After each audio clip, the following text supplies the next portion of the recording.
Totoo ba na si Billy ang nagsabi sa'yo ng lahat? Oo. Si Shaira ang bumundol kay Billy. Sa galit ko, sinugod ko siya sa bahay niya. Tapos pinapunta ko si Jordan sa kasal niyo para sabihin niya sa'yo lahat.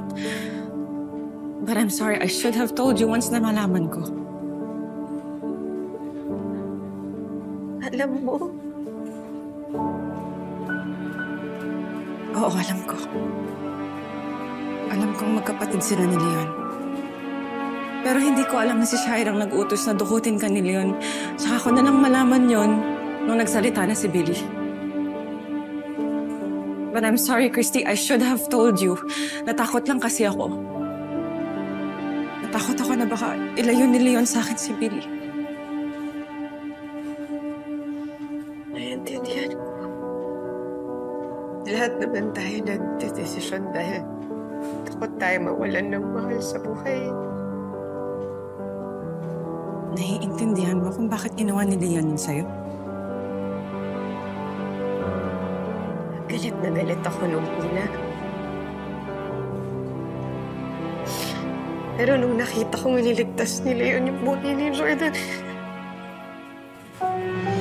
doon ko na-realize na naipit lang siya sa lahat.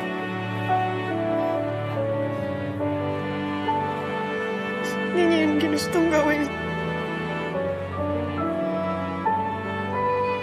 I don't condone what Leon did. Mali talaga siya doon. Pero kung niligtas niya si Jordan para sa'yo, ginawa niya yun para mapatawad mo siya.